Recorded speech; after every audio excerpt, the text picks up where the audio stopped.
Welcome to the section where we will go through the big picture and key observations from Apple Inc.'s filing.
Welcome to part 2 of the big picture and key observations of Apple Inc.'s filing.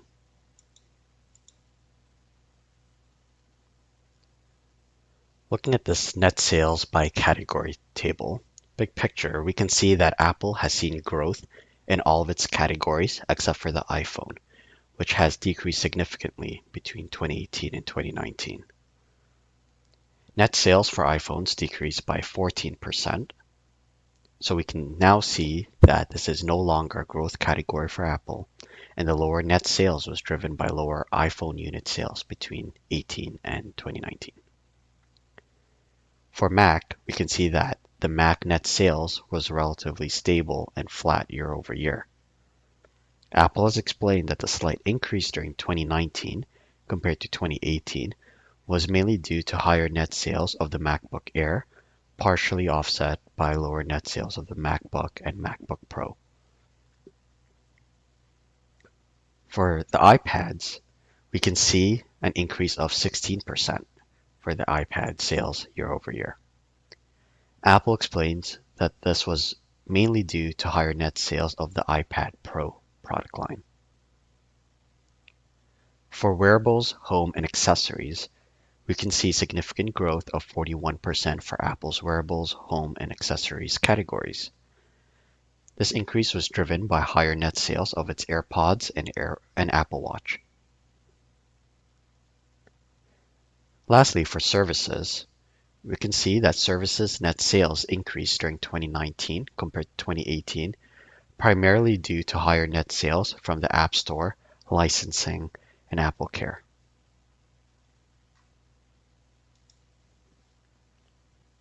The next table we have here, taken from the Form 10K, is the net sales by reportable segment. Big picture, we can see on this table that there is a significant decrease in revenues from Greater China, which is driving the lower overall net sales from 2018 and 2019.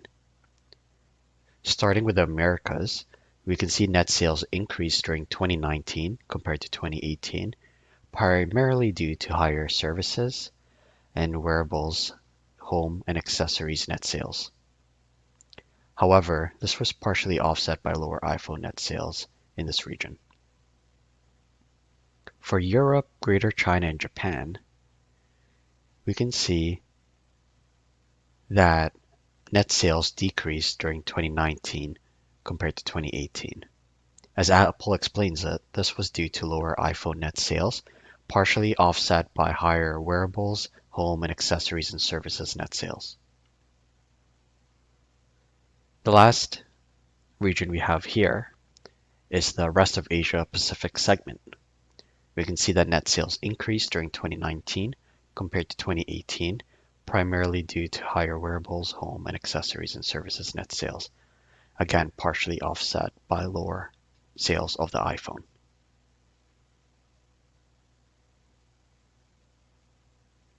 The last table we have here is on gross margin. Big picture, we can see that the gross margin went down for products and went up for services year over year.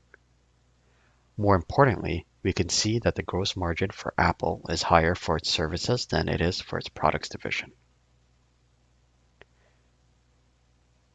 For the products gross margin, Apple explains that their products gross margin decreased during 2019 compared to 2018, primarily due to lower iPhone unit sales and the weakness in foreign currencies relative to the US dollar.